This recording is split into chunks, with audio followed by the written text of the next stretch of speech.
Hi, everybody. Welcome back to Old Time Rock and Roll. I'm your host, David Tare, where I've been featuring my personal top 3,000 songs of the rock era from 1954 to 1999. And today I'm up to song number 2630, and that one is In the City by Joe Walsh.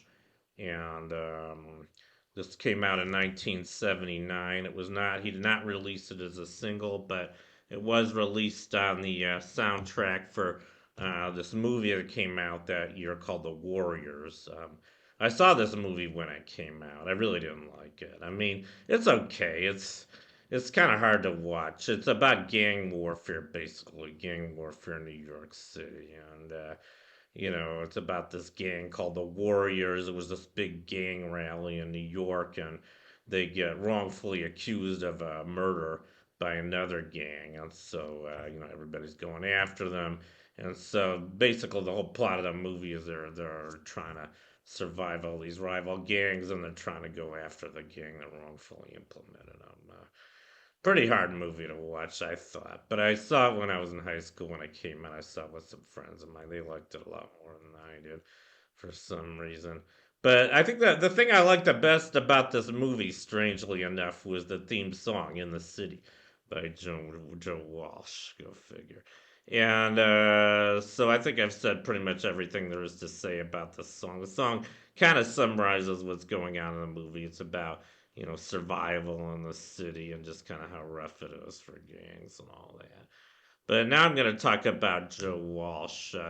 Here's a picture of Joe Walsh around the time he recorded this song, and he had a long history. I mean, he got started. He was born in 1942 in Wichita, Kansas, and he got started in music, I guess, in the mid '60s. It was several bands to start out with. From '65 to '67, he was a band with a band called the Measles.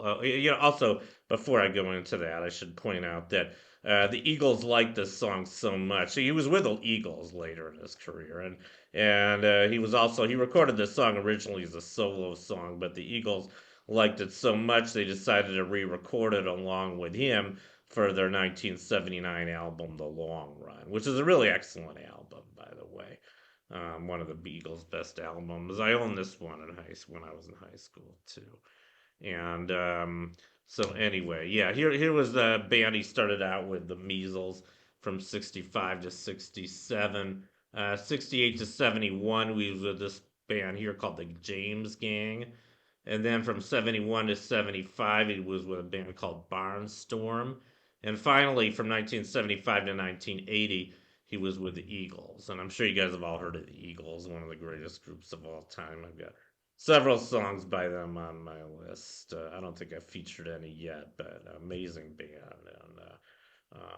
Anyway, and Joe Walsh was also a pretty amazing singer and guitarist, I think. And he also was a solo artist. And I'm just going to go through his solo hits right now. Let me go back to this picture.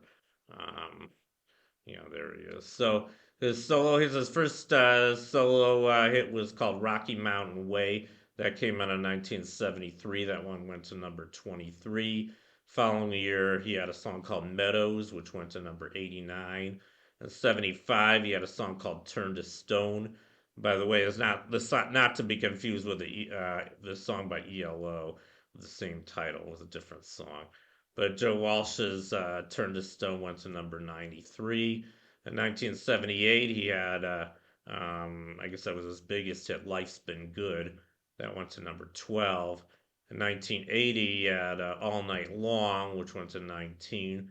In 1981, he had A Life of Illusion, which went to number 34. And finally, in 1983, he had Space Age Whiz Kids, which went to number 52. So he was a pretty great artist. He had a lot of hits, and he had a long history with a lot of bands, including the Eagles. And I guess that completes my profile on In the City by Joe Walsh. Let me go back to the beginning here. Thank you for watching. You guys rock, and I'll see you guys next time. Bye.